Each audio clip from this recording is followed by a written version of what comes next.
people don't know this, but when you attend the Royal Variety Performance, particularly if you are on the production team, whether that be the BBC or indeed ITV, you're not allowed to pan to the royal box when comedians are on, because they don't want to show favouritism. So, for instance, if a particular favourite, say like the late and brilliant Dame Edna Everage, played by Barry Humphries, really did make the royals laugh, as we saw in that wonderful skit about the royal box a few years back now, well, that's really a one-off. If you are a performer, you don't necessarily want to think, I saw that clip and I know that they're not exactly, or I'm not exactly their cup of tea. You get the picture.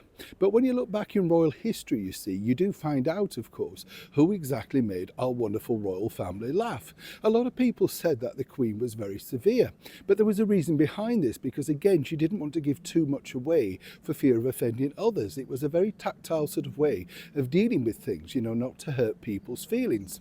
One senior royal who really did like a good laugh, and I think we'd all agree, we all know this, is none other than the late and brilliant Prince Philip, His Royal Highness the Duke of Edinburgh. He guffawed at so many things, right things and wrong things, let me tell you, where at points the Queen would sort of think, this could play out quite badly. But that was his character, that was his nature. Now, given the fact, of course, that he would have grown up listening to the BBC, it comes as no surprise that he was a big fan of a lot of those radio comedians of the day. People like Richard Stinker Murdoch, Arthur Askey, Tommy Handley with Itmar was a particular favourite, naturally having a sort of army, Royal Navy, base as it were. And things like the Navy Lark seemingly just made His Royal Highness the Duke of Edinburgh truly laugh. Hence the reason he was often invited to and was associated with the Water Rats Association. Now, the Water Rats Association is a massive theatrical meeting, very good cause sort of organisation, still going strong today, still regularly meet, but of course this was in the golden era of when stars were truly stars, the likes of Anne Shelton, Dame Vera Lynn, Tommy Trinder, Ruby Murray, Alma Cogan, the big names would regularly attend events. And alongside, when he could, was none other than His Royal Highness the Duke of Edinburgh. One particular favourite comedian that the Duke of Edinburgh truly liked is one that you probably never really heard that much about today, only in comedy aficionados. We're talking about the wonderfully talented Liverpudlian born Rob Wilton. Now, for many people over here in the United Kingdom, you only had to say the words, "the day war broke out." Rob's act was that of melancholy, sighing, difficulty, relief, that sort of stuff. A brilliant, well put together comedian who appeared live on stage for many years, and of course was a particular firm favourite of the British monarchy. In fact, apparently the Queen Mother and both the Queen howled at laughter at his Fire Brigade sketch. If you haven't seen it, you can check it out on YouTube. It's very clever, and it's exactly how even today it would resonate, simply because, of course, people don't change. It's just the situation, the technology that changes. Now, way back in the early 50s, the Duke of Edinburgh was attending a Water Rats event, and as I said, all the big names were there, the real sort of things, the people that he liked, and this really was a spectacular night.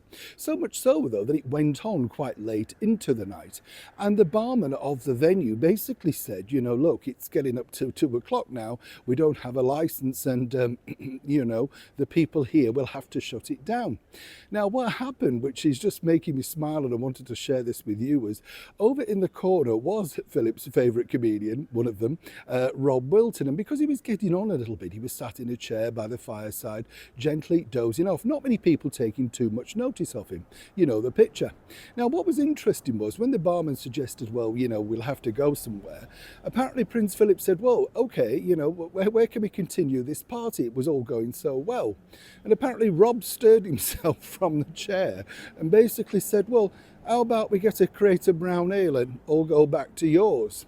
Now, this wasn't a bad idea, according to that source, but sadly for all concerned, even back then, everybody had to be checked through security. And Philip knew this and thought this would take an age and it would kill the party spirit. But a few years down the line, he did manage to organise a very similar event at Buckingham Palace, where he got together a lot of wonderful comedians to honour them and pay tribute to them, etc. He was also, as you know, part of the British Variety Club Awards, so, you know, really did enjoy the arts. Sadly for Philip, though, he was really looking forward to a one-to-one with none other than the brilliant comedian Rob. But sadly, only a few days before, Rob passed away. He was only 75 years old. I know that's not old in today's terms, but that was considered a different time back then in the 50s. Apparently, Philip took this quite badly because he'd sent a note saying, "Finally, I've got the crate of brown ale in. Are you free to pop along to the palace?" Rob would have enjoyed it, Philip certainly would have enjoyed it, but of course that is time, isn't it? And the bottom line is, it just goes to show how really, I think, clever the British monarchy are, simply because they don't forget you, and more importantly, if they really liked you, they truly did like you. And let's not forget that Prince Philip, as we all know, had a wonderful, wicked sense of humour. But so did Her Majesty the Queen. It was just a little bit more reserved. Neil Sean in the very heart of London.